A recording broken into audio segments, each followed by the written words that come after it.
Follow, presented by DraftKings. I'm Ros Logan. That's my girl and co-host, Logan Hackett.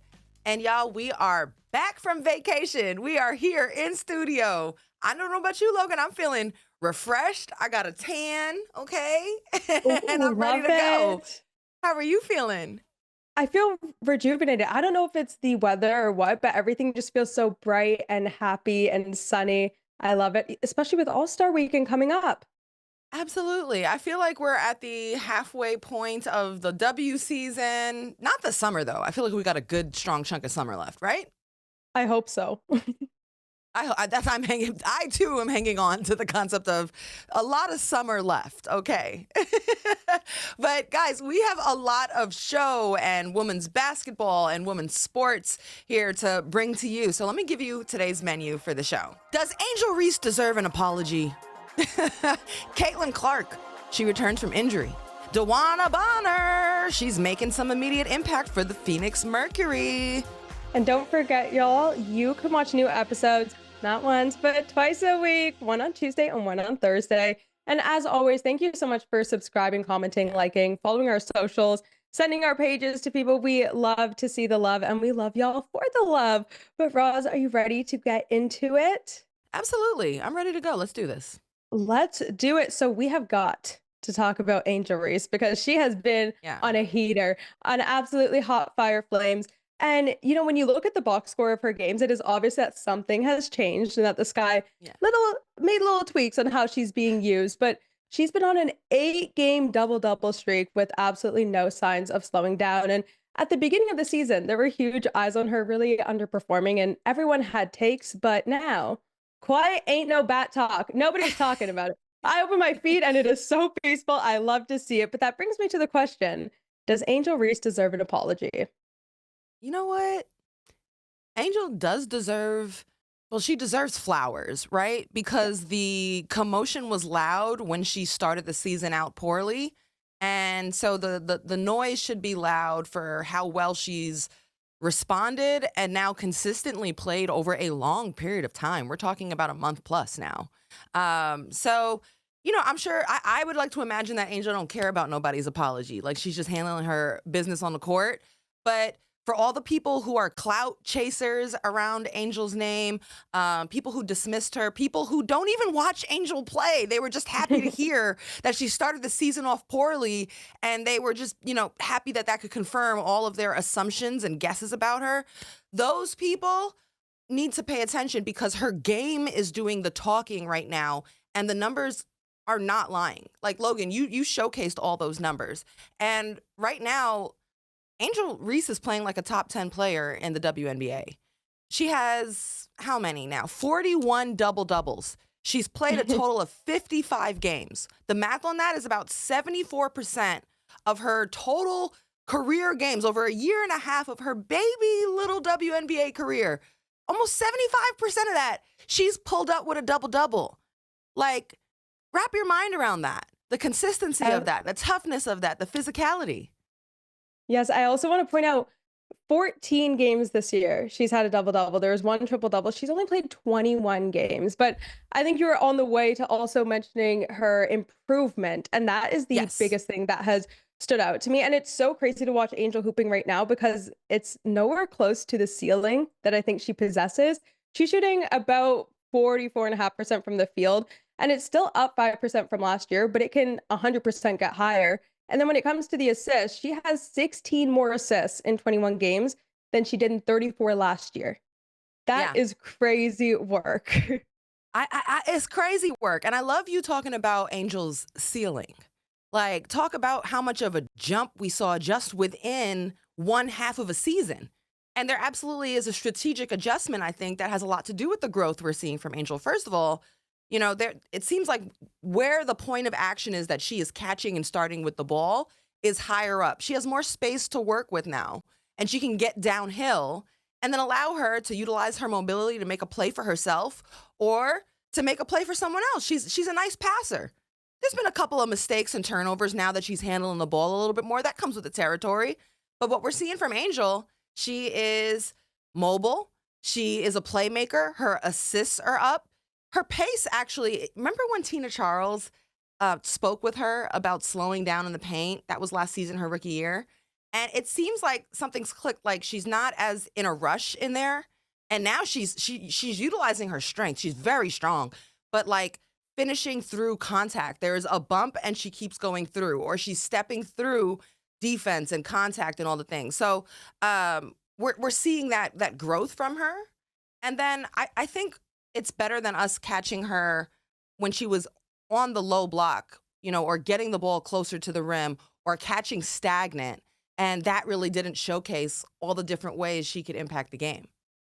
It also says a ton to be doing everything that she's doing off of the court while also still being able to improve. And us even just having this conversation, we absolutely love to see. I mean, I cannot wait to see her in maybe like 5 years and the progress that she's had. I always want to compare her to AT, and I really think that she'll get there, if not sooner than where AT is right now. Wow, I love that. I love that comparison. A little take. I don't know. I don't even think it's hot. I think it's like lukewarm, maybe on the cold side. A hot take that she could be like Alyssa Thomas? Yeah. I think just the concept of her being a post that could play both sides of the ball and facilitate and quarterback for her team, I absolutely think Angel's capable of that. I like the comparison. I mean, Angel's much bigger, right, than Yeah. AT in some ways. Well, maybe not as strong, and but I think one thing that stands out to me about Angel Reese, she's captivating. What did I say? She gets the people going. So Yes. anyone that's close to Angel Reese, whether it's her teammates or friends or people that work with her, you ever notice they rally behind her? They stand up for her. They got positive things to say. It's the folks that like are looking at her from a distance and often are having a hard time putting her in their simple like one or two boxes, and have a hard time making sense of all the things that she is at once and that she represents, and therefore often want to make her smaller or diminish her or point out when she should be humbled. And, I've said this before, especially during Unrivaled, where I noticed like that whole team, the Rose, like they followed her. Angel's just a young player, but look at all these grown people following Angel. There's just something about her. She's got a big heart, she transcends. And with everything that you just said, I do actually want to reel it back just a tiny bit, only because there was a clip that I saw, and following this guy's win over the Lynx, Angel said in the post game, quote, "Somebody said we weren't the best young core in the league. I think we are the best young core in the league for sure, hands down." I have to say, I think that's a bit debatable. Roz, what do you think? Yeah, no, she was feeling good after the game. They did a little post-game interview, and first of all, that's Angel's nature too. Like she wants to immediately big up the team, right? Like she's very good about sharing her moment. Do I think that they're the best young core in the W right now, the Chicago Sky? I think it's debatable for sure, Ski. Oh, it's definitely debatable. Props to the Sky. Like any team that has Camila Cardoso and Angel Reese as part of your core, your youthful core, that's a strong group, right? Plus, you can throw in Haley Van Lith. I'll throw in Michaela Onyenwere because she's 25. I'm gonna say 25 and under. So Sky, like it's not outlandish. It's just debatable. Because for me, Logan, and I'm sure there's a number of teams we could mention, I think the Mystics would like to have a word. The Mystics literally have two rookies in the All-Star game. You got Kiki Irfin, Sonia Citron, also Shakira Austin. If I'm not mistaken, they're the youngest team in the league. Yeah, they're super young as a team, but also Aaliyah Edwards. I'll still throw her in there, even though I know there was talk about getting, having her move out of that team. And then the Fever. Caitlin Clark, Aaliyah Boston, that alone is an incredible young core that could dominate the league for years to come. Plus Lexi Hull. Yep. Dallas, I think that they are certainly a very feisty young group there in Paige Beckers and JJ Quinterly and Isaiah James. I'll even throw the Lee Yuru in there. She's been doing great since joining them. And then I also want to give us an honorable mention. Like you got to shout out when healthy, the Sparks, youthful core, young core, Rakia Jackson, Cameron Brink's coming back, and Ray Burrell has just gotten healthy. Like, imagine when they're really healthy. That's a squad. And I'm going to just shout out the international young players for the Valkyries, Janelle Salon, Carla Late. So, like, there's some really good young cores and talent on some teams here. Of all those, Logan, which one do you think is the best? Ooh, my gosh. I might go with Washington at the moment. Yeah, me too. Yeah, especially given their potential and the fact that you have 2 all-stars mixed in there, but even Jade Melvin, I think she's 22, 23. I thought she was so much older. Yeah, yeah, no, and look, all these groups are good. It's interesting, like who will stay together the longest, who doesn't get broken up. Do the Sky even keep that core group of Carmilla Cardoso, Angel Reese together? They were at first pointed to as the cornerstones of the franchise, but over time, like, do they think that this works or do they split them up a little bit? Like, who knows? So we'll see. All this just goes to show how much great young talent there is in this league. Like, we are set up for Absolutely. years to come with new talent coming in. But speaking of that, Caitlin Clark returned against the Wings on Sunday, and it's so crazy to think that people were calling this a low scoring game. And it was. She put up 14 points, shooting just 33% from the field. But despite this, she still had a huge on court presence with the 14 points, 13 assists, and 5 steals. All of that happening Mhm. in 25 minutes. And then the Fever had 5 players in double digits, shooting 50% from the field to beat the Wings by 19. There's been a lot going on with this team, of course, in headlines every single week. But basketball wise, how do you think they're positioned heading into the All Star break? Yeah, let's call a spade a spade. The Fever have had a bumpy, tumultuous first half of the season. I mean, literally, the girls were fighting. They were in fights on the court. Um, they had a key acquisition, free agent player up and leave them. Like Dewanna Bonner dipped. Okay. Um, they had injuries to guards. Obviously, the biggest is your superstar player, Caitlin Clark, hasn't really been healthy this season, and also has not had an efficient or super great season as far as the numbers. Um, and your coach even has missed time, for personal reasons. Absolutely respectable, but it's just been a lot for the Fever, and so I think right now, heading into the All Star break, they can say "woosah," like they know at least now who they got. They know who's on their team. They know who wants to be there. And they actually won some really good games without Caitlin Clark. I think that's a positive. And the Commissioner's Cup win is something tangible in the midst of this crazy season that they can put a feather in their cap and hold on to. This is a tangible, big thing. They beat the number one team in the league right now in the Minnesota League, in the Minnesota Lynx. I think this period of craziness and also the time without CC and the injuries, it allowed us to see the growth of playmaking out of Aaliyah Boston, her being a cerebral post you could play through, all of the passing, like her game really grew and expanded. Kelsey Mitchell, we have continued to see her find her stride at playing at a high level. She's balling right now. Like she's just fast, a scorer, and can get a bucket in a million ways. It allowed the Fever to reestablish just how important Lexi Hull is to this team. For us, coming into the season, maybe some people might have not remembered the energy and effort and motor she brings, but like she's just so important to the fabric of this squad. It allowed newcomers like Natasha Howard and Sophie Cunningham to establish their roles with this team. And I also think it led to finally, like with all of the movement and injuries, something cool came in with Arie McDonald in that, now they've got this other ball handler that they can utilize to change pace, to bring energy, to up the defensive intensity. And they're figuring out how to use her alongside with Caitlin Clark at times. So I think, look, this is all happening into the break. Last year, out of the All-Star and Olympic break, Caitlin Clark took it to another level. This is clearly a different type of situation. Like the All-Star break this year, she won't be sitting at home while everybody's at the Olympics and resting and working on her game. It's literally an indie. They're going to be at the center of a circus. It's going to be crazy. There won't be as much rest and break.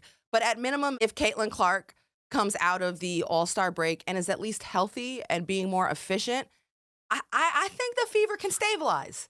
They can gain chemistry and they can keep cooking. Okay, I know it was a crazy first half, but they're still in this thing. They just got to stabilize, gain chemistry. And, for Caitlin Clark, I think her health is key. Also, flowers to Arie McDonald because that turnaround is insane. And it goes to show that when you find a team that fits your system and that you can play around, it brings out the best in you. And some people just need that, like Dewanna Bonner, who went to the Mercury Ah, and it became such a big thing. I mean, yeah, segue. You have all the people hating her online. She quit the team. She did this, that, okay, whatever. Anyways, she's making a huge impact on Phoenix, and you could just tell how happy she is. In Monday's 1-point win over the Valkyries, she led with 22 points and 11 rebounds off the bench. Now, she's playing with Alyssa Thomas, and you could just tell that their chemistry is undeniable. Every time they play together, it seems like the best thing happens. They either end up in the semis, the finals, and I think this is exactly what she needed, and it's exactly what Phoenix needed, and low-key, Indiana in a sense, because y'all got Ari because of it. Yeah, maybe. I mean, I think, look, for the Indiana Fever fans that are, annoyed and up in arms that Dewanna Bonner left, like in any sports fandom league, regardless of anything, like you should be upset. Like this was a huge shakeup to the plans of the team. Every time Dewanna Bonner comes back to that arena, she should expect to get handedly booed. And Yes. that's part of sports. That's normal. That comes with the territory. But as far as her fit with the Mercury, look, y'all better not sleep on the Phoenix Mercury. Do not sleep on the Phoenix Mercury. Do not sleep on the Phoenix Mercury. Pay attention, y'all, because the fit is fitting. All right? Dewanna Bonner playing with the Mercury, one of the first things I noticed when I watched them against the Valkyries is just how in sync she and Alyssa Thomas are. There was so much great two-player game. The way, especially AT, found Dewanna Bonner for buckets. And it makes sense. They've been teammates for years in Connecticut. They're also fiancés. Like there's a lot of right. Like there's a lot of comfort there. But I even think beyond that, culturally, what they've been building there in this new era for Phoenix, the team is physical. They're tough. They're disruptive. And I think that Dewanna Bonner fits that perfectly as well. And I think it's probably just more peaceful for her. When you're in Indy, it's just there's so much circus there, and you come to Phoenix and it's just less spotlight. It's just hoops. And I'm sure like that's something that's more comfortable right now for what Dewanna's looking for. And I think also like this role so far, she's been coming off the bench. That's a role she's already excelled in. She's done that for the Phoenix Mercury when she was there in the past. She had 3 Sixth Player of the Year awards. Like this is a familiar role. And then don't forget the Mercury are already deep. They got the #1 bench in the league. If you continue to add Dewanna Bonner to that, that's crazy. Plus all the injuries they've had. Kalia Copper missing a lot of the games. Satu Sabli's been out. So they need Dewanna.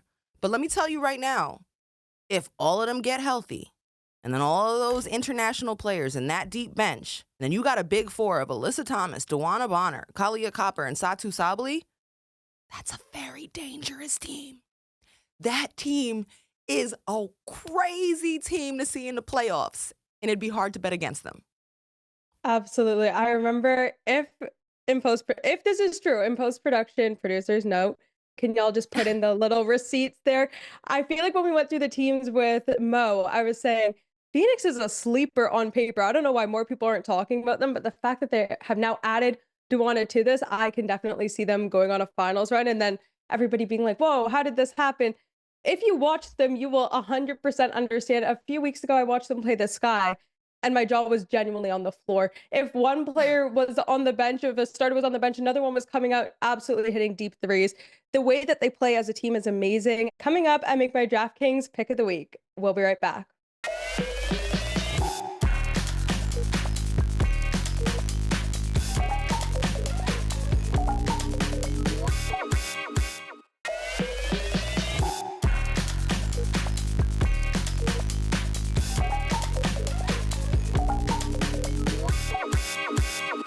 Welcome back to Good Follow. Today's episode is presented by DraftKings. DraftKings, the crown is yours. It is now time for the DraftKings Pick of the Week presented by DraftKings. This Thursday, England and Sweden face off in what might be one of the best quarterfinal matches of the Euros. After a shaky 2-1 loss to France, England went on a tear, scoring 10 goals in their next 2 matches versus Wales and Netherlands, ultimately finishing second in their group. Their ball movement has been fantastic, and depth has shown, boasting 8 different goal scorers so far. My player to watch here is Lauren James, who loves coming clutch in big moments. She netted 2 goals in the Lionesses' must-win game against Netherlands, and I have no doubt that she'll be one of the go-to players against Sweden. As for Sweden, they boast a ton of talent as well, but were flying under the radar until their huge 4-1 win against the 8-time winners Germany to finish first in their group.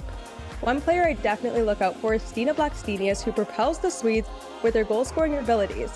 She has the experience scoring 8 goals in 3 Euro tournaments and tends to kick off the momentum with the first goal of the match. Sweden is out for revenge after losing 4-0 to England in the last Euro semifinals, but England are the reigning champions and look like they can go the distance, so I'm going with them to get the win. This segment is presented by DraftKings. DraftKings, the crown is yours. The crown is yours, Ros. Oh no, Logan, the crown is yours, my girl. I tried to beat you to it today. I know, you really moved fast. I was like, oh, yeah. the crown. But this is the time of the show where we're running down for the headlines and the quick hits. What do you got for us? Yes, so first up, Aaliyah Boston joins Boston Legacy FC as an investor, and that just makes so much sense in and of itself. The girls are moguls, Logan. They're where the money resides.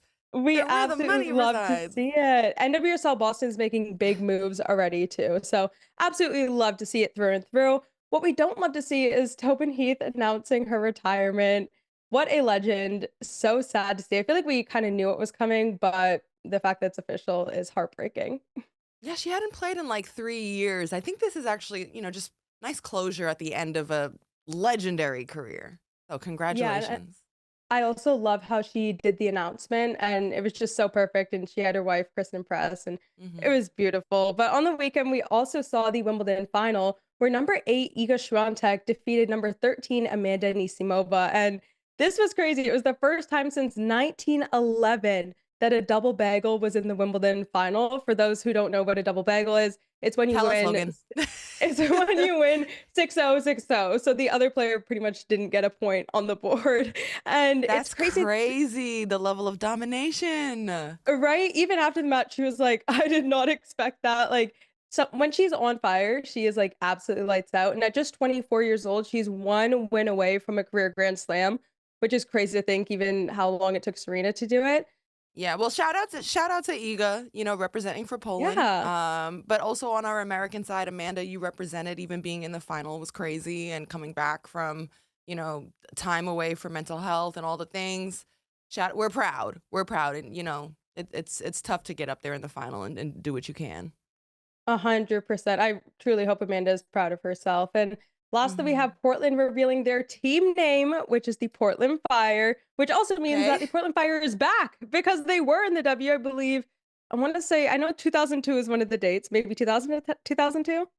Yes, it's a return to earlier roots. And honestly, we're just happy to see that the Portland Fire have some momentum and are making some moves right now towards coming into the WNBA next season, and they're getting on track. They exist now. Yes, they exist. And I like the logo. It has a little rose with it too. It's cool. Yeah, it also plays off of the NWSL team because they have their roses. It's really big with like Thorn Nation because they're Portland Thorns, but everything just goes with the rose. You see all of the synergy there. Logan, this is why I said the crown is yours. The crown is ours. We'll share it. We'll share it. And the crown is also yours to everyone who's watching or listening our show today. Thank you for pulling up and watching this episode of Good Follow Show. We are back from vacation. We're headed into the WNBA All-Star break. We're following all the summer sports and news and headlines and updates. And that's why you got to stick with us. Subscribe if you haven't. Follow us on socials, share it with a friend, do all the things. We love to kick it with you, and we'll see you later this week. We got another episode coming up. Good Follow, presented by DraftKings. We'll see you there. Bye, y'all.